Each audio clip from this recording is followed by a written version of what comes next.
Hello friends, आज हम आपको बताएंगे कि कृषि विधा में पीटीडब्ल्यू का कनेक्शन लेने के लिए कौन कौन से पेपर की आवश्यकता होती है। बहुत सारे लोग हमसे इसके बारे में पूछते रहते हैं कि भाई हमको अगर से कृषि विधा में नया कनेक्शन चाहिए तो उसमें क्या क्या पेपर्स लगाने पड़ते हैं। इसमें बेसिकली दो पार्ट में पेपर की ज़रूरत होती है। एक तो तब जब कनेक्शन के लिए आप आवेदन फॉर्म भरेंगे, एक तो उस समय ज़रूरत पड़ती है, और दूसरा पार्ट होता है जब आपका एग्रीमेंट होता है। तो पहले पार्ट में भरते समय जैसे आप पीटीडब्ल्यू पोर्टल पे जाएंगे, फॉर्म भरेंगे, तो सबसे पहले एक आपको आधार कार्ड अपलोड करना पड़ेगा। दूसरा जो होता है वो खतौनी होती है, मतलब ज़मीन की जो कागज़ होती है जिसमें जिस नाम से कनेक्शन आवेदन किए रहते हैं उन्हीं का नाम उसमें इंकित होना चाहिए। और जैसे खतौनी में गाटा संख्या जो ज़मीन का नंबर होता है, जो गांव में पड़ा रहता है, अक्सर जारी किया जाता है, उसे गाटा संख्या बोलते हैं। तो गाटा संख्या, आवेदक का नाम, और जिस नाम से आपने आवेदन किया उसका आधार कार्ड। इसके अलावा एक और चीज़ की ज़रूरत होती है जो वीडियो ऑफिस से जारी होती है, जिसे बोलते हैं बोरिंग सर्टिफिकेट।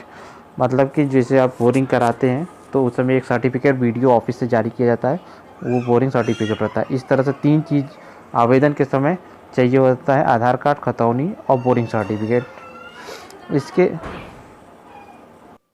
इसके अलावा अगर से बोरिंग सर्टिफिकेट पे जो गाटा नंबर पड़ा होता है, वही गाटा नंबर जो है आवेदन भरते समय और खतौनी में जो आवेदन पड़ा हुआ है, वो दोनों तीनों जगहों पे गाटा नंबर सेम होना चाहिए। और इवन जो है नाम भी जो है तीनों जगह सेम होना चाहिए। मतलब आधार कार्ड आवेदन पर, जो आप अप्लीकेशन फॉर्म भरे उसमें, वीडियो के सर्टिफिकेट पे और खतौनी तीनों पे गाटा नंबर और उपभोक्ता का नाम सेम होना चाहिए। अदरवाइज जो आवेदन होता है वो रिजेक्ट हो सकता है। अब अगर से सर्वे हो गया और एस्टिमेट बन गए तो उसके बाद जो है एक विभाग और आवेदक के बीच में एक एग्रीमेंट होगा। एग्रीमेंट में क्या क्या चाहिए होता है उस समय: एक 100 रुपये के स्टैम्प पेपर जो की ज़रूरत पड़ेगी, एक 500 रुपये का एक टैक्स होता है जिसे ट्रेजरी चालान बोलते हैं, जो एसबीआई बैंक में बनेगा विद्युत सुरक्षा निदेशालय के नाम पे। इसके अलावा जो है एक तीसरा जो सबसे ज़रूरी चीज़ होता है, बीएल फॉर्म होता है। जैसे आप कोई कनेक्शन लिए तो उसमें लाइन, जिस उपभोक्ता कॉन्ट्रैक्टर से आप बनवाएंगे वो जो है कॉन्ट्रैक्टर एक बीएल कार्य पूरक प्रमाणक देगा। और इसमें एक और कंडीशन होता है कि जो कॉन्ट्रैक्टर होना चाहिए वो डिपार्टमेंट से अथॉराइज्ड होना चाहिए, उन्हीं से आप और जो है अपनी लाइन बनवा सकते हैं।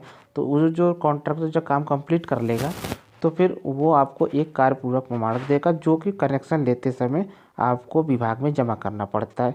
तो एग्रीमेंट के समय मतलब शुरू में जो चीज़ें तीन चीज़ बताई वो, और एस्टीमेट का पैसा जमा करने के बाद ये स्टाम्प पेपर, ट्रेजरी चालान और बीएल फॉर्म, ये तीन चीज़ आपको सबमिट करना पड़ेगा। इसके अलावा जो है कुछ कुछ जगहों पे, जिलों में और यहाँ पे डिवीज़नों में, जो आप मटेरियल जो खरीदते हैं वो भी विभाग के अथराइज्ड कंपनी से ही खरीदना पड़ता है। उसका भी रसीद आपसे जमा कराया जा सकता है। धन्यवाद।